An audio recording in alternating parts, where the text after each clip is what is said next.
ito na yun guys, tinanggalan ko na ng hasang, nilinisan ko na. Tapos tinanggalan ko na ng kaliskis, tapos hinugasan, nilagyan ng asin. Ito naman yung mga gulay, nakahugas na rin at nakahiwa na rin. Ngayon mag-start na ako magprito sa isda. So ito na guys, mainit na ng ating kawali, naluto na rin yung kanin, nilalagyan ko na siya ng oil. Painitin muna natin.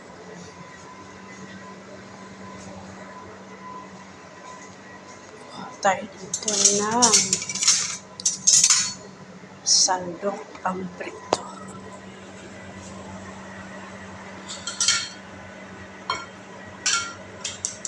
So, simulan na natin. Siguro, pahinaan muna na natin yung apoy.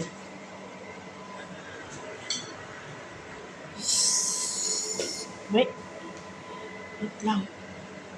Hindi pa yata mainit yung oil natin. Pero hayaan na. Nakalagay na yung isda eh. Hayaan na natin. Maluluto pa rin. So, ayan na nga. Tumutunog na siya. Ilagay na natin yung dalawa pa niyang kasama. Okay. Hintayin muna natin maluto yung isda bago tayo magluto ng gulay. Ihalo natin. So, ito na guys. Isa na natin yung mga gulay sa mantika na piniprituhan natin ng isda. Hindi siya masyadong naluto kasi madudurog kasi siya. Sobrang tagal na siguro ito. Naka-frozen siya.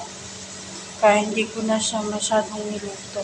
Kasi i-mix ko din naman siya dito. Tapos lagyan ng ketchup.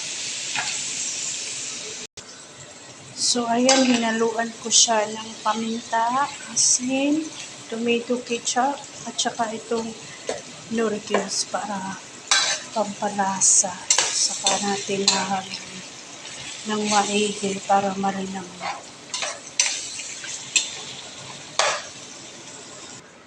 At dahil luto na rin naman natin yung mga ricados natin at gulay, ihalo na natin yung ating isda. Ayan. Para malinam lang. Para hindi halata na hindi na siya fresh. Kasi sa mall ko lang siya binili. So, naka-frozen siya. Hindi talaga siya fresh. So, ayan guys. After that, mga 5 minutes, pwede na natin siyang ihain.